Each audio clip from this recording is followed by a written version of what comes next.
Voltamos com o Horizonte Debate e hoje discutimos a polêmica liberação dos inibidores de apetite. O Leonardo já me corrigiu algumas no início de liberar ou desproibir, né? Quando um deputado ele coloca essa pauta e passa na frente de anos de medicina dos senhores, a gente está falando de um tema que toca muito a população em geral, né? Eu vou puxar, Leonardo, você já colocou isso no primeiro bloco. Lucas, quando você aponta que para algumas pessoas esses inibidores de apetite podem ser drásticos, assim, muito danosos, o que você queria dizer com isso, cara? Como a gente disse anteriormente, é frequente encontrar pacientes que chegam lá na nossa clínica, na nossa casuística, que já fez uso de várias classes medicamentosas. Quando ele se depara com a gente se pergunta, eu vou fazer o quê? Se ele já tomou tudo. E muitas vezes aí entra a questão da equipe multidisciplinar, onde tem a nutrição e tem a psicoterapia, para estar auxiliando nisso. Na verdade, já é uma coisa que vem há muitos anos, de muitos anos atrás, né? Para você ter ideia, no estado da Bahia, 98% das pessoas fazem automedicação, seja de um simples analgésico a um benzodiazepínico, um remédio tarja preta. Né? Já no Sudeste, isso chega a 70% a 75%. Então, é cultural, é tradicional, e para a gente pensar em liberar medicação, tem que ter um comitê que entende do assunto, não simplesmente os deputados, e principalmente educar a população que quem deve indicar isso é o médico, né? Qual seria, Leonardo, os problemas de, por exemplo, pessoas que já trazem um histórico de ansiedade, já trazem um histórico de dependência química, de utilizar um inibidor de apetite?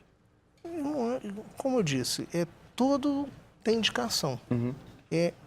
Por exemplo, lá no Instituto, a gente tem a psiquiatra que, em alguns casos, ela vai usar uma medicação, topiramato, por exemplo.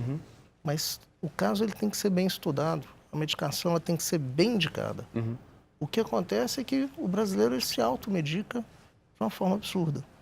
E quando você despeja medicações no mercado e essa medicação ela começa a ser utilizada de uma forma sem controle, isso traz prejuízos para a saúde pública graves. É diferente, e por exemplo, na clínica do Lucas, onde ele tem uma estrutura boa de atendimento, ele tem uma equipe multidisciplinar, ele faz um tratamento completo do paciente dele, é diferente, é completamente diferente. Sim. Qual que é a dificuldade de convencer esse paciente, Daniela? Dessa frase legal que você colocou no primeiro bloco, né? Assim, ele não quer emagrecer, ele quer ser emagrecido, né? Qual que é a dificuldade nesse dia a dia de convencer esse sujeito? Olha, eu estou pagando, eu quero que você tire isso aqui porque isso aqui não me pertence, sabe? Qual que é essa dificuldade?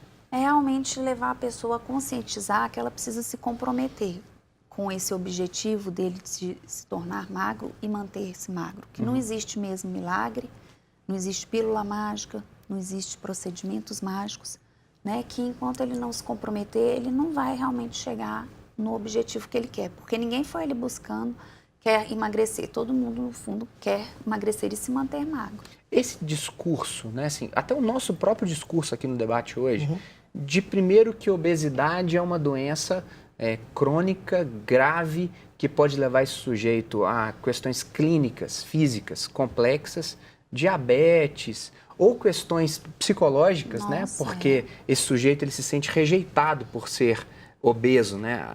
Como se a gordura fosse uma aversão social. As pessoas querem aquela foto da capa daquelas revistas de boa forma, né? Como fazer com que a pessoa, Daniela, e aí eu acho que esse é o trabalho nosso, né? Assim, reveja o dia a dia dele. É a hora de sentar e ver com o sujeito a hora que ele almoça, o que ele come.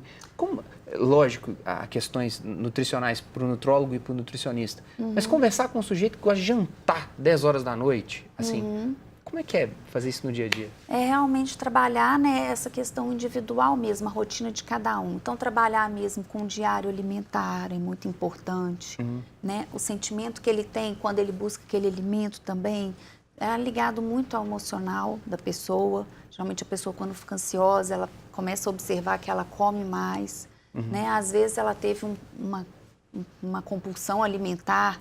Então, levar a ver o que despertou aquela compulsão, por que ela aconteceu. Então, levar a pessoa realmente a se implicar no dia a dia dela, a estar associando também as emoções, como que ela lida com essas emoções. Porque muitas vezes usa comida para descarregar. Na anamnese, né, na conversa com esse paciente que se dispõe hoje à bariátrica, é possível perceber diversos desses incômodos que a gente está colocando aqui, como, por exemplo, uma adolescência sofrida por não se aceitar, por não gostar de si. Qual que é o passo? Como é que funciona a questão da cirurgia? Desde a cirurgia, balão, qualquer procedimento, a gente tem que rastrear bem esse paciente para ver a causa do problema. Eu gosto muito de separar o seguinte, que o paciente vem para tratar peso. Ele não vem para tratar realmente a obesidade. Que o peso é uma coisa e ele é sintoma da obesidade. Ele só foca no peso, ele só quer tratar o peso. Você tem que fazer todo um trabalho ali para orientar ele o que realmente tem que ser tratado. Sim. Essa anamnese ela tem que direcionar qual que foi a causa do ganho de peso. A gente começa ali um trabalho de rastreamento do que fez aquele paciente realmente ganhar peso. Foram causas metabólicas? Foram causas psicológicas? Foi sedentarismo? Isso, a causa do problema tem que ser identificada, porque a causa do problema tem que ser tratada. Eu posso, através dos procedimentos, efetivamente emagrecer ele. Eu não vou conseguir curar ele. Entendo. Eu só consigo tirar o sintoma peso. Como fazer, Lucas, que o sujeito, puxando esse gancho interessante que o Leonardo coloca, como fazer com que o sujeito entenda que um inibidor de apetite, ele não é uma resposta clara para o problema que ele tem?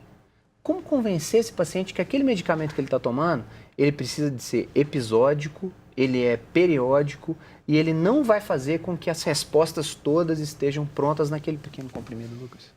O ser humano ele é muito motivado a exemplos, a números, a histórias. Condicionamentos? Exatamente. E na minha prática eu tento motivar bastante os meus pacientes e mostrar casos semelhantes.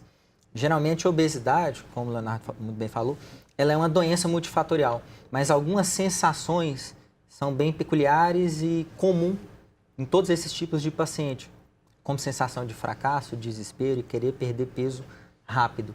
Trabalhar com histórias que motivem, que entusiasmem, vai ajudar bastante. E explicar desde o início do tratamento medicamentoso que tem hora para começar, hora para fazer o desmame e um momento onde vai ser feita a suspensão da medicação.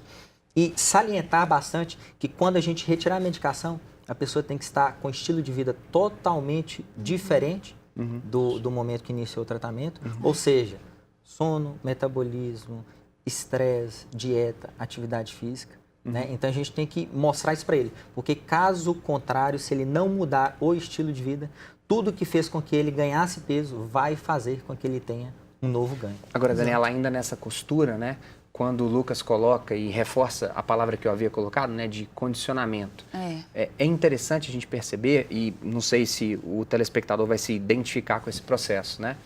Se a obesidade é essa doença que traz tão grave consequência, né, a morte inclusive, como que as pessoas às vezes se ligam pouco nas consequências possíveis dos efeitos colaterais de medicamentos inibidores. Para emagrecer. Quer dizer, olha, se você já tem um histórico de ansiedade, o cara esconde aquele histórico e ele acaba tomando aquele medicamento, né? Assim, tendo em vista o condicionamento do esforço menor que ele vai fazer e da formatura e da praia que ele está a fim de curtir no final do ano. Isso inclusive é uma coisa que eu me questiono muito. Isso é uma aventura, isso é um jipe pessoal. Né? Porque assim, igual eu estou chegando agora de um curso no IPQ, no Ambulim, na USP, e foi feito um estudo e 81% é um índice muito alto de pacientes que estão indo para fazer uma cirurgia bariátrica tem algum transtorno psiquiátrico. Sim. O índice é muito alto. E a gente percebe uma resistência muito grande em ir ao psiquiatra, em tomar uma medicação psiquiatra, ao ponto que para tomar um remedinho para emagrecer, pegar com o vizinho, com um amigo, não tem essa resistência. Sim. Né? E o tanto que essas medicações, quando não são, né, indicadas por um médico, com todo um tratamento, também não são responsáveis por desencadear eu pedi algum permissão transtorno psiquiátrico. Para uma colega nossa e para um paciente.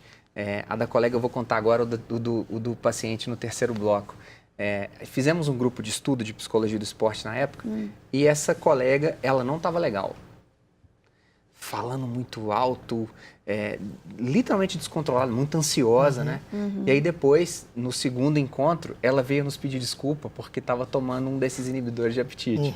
Então ela estava muito agitada, ela não estava concatenando as ideias e ela já é uma pessoa muito ansiosa.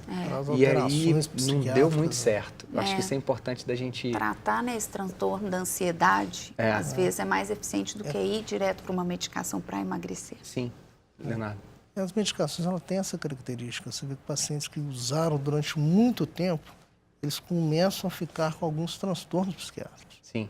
Isso é bastante frequente. E aí nós estamos falando de pânico, de ansiedade. Pânico, né? ansiedade. Transtorno bipolar, sabia? Sim. É o primeiro da lista que aparece de transtornos. É o bipolar, depois E a da questão da ansiedade. dependência química que me incomoda um pouquinho, que no terceiro bloco a gente vai elaborar um pouco Medicações mais. novas são bem-vindas. Vamos pesquisar, vamos descobrir coisas novas. No terceiro a gente volta nisso. E aí a palavra está contigo, Lucas. Vamos para um breve intervalo. Até daqui a pouco.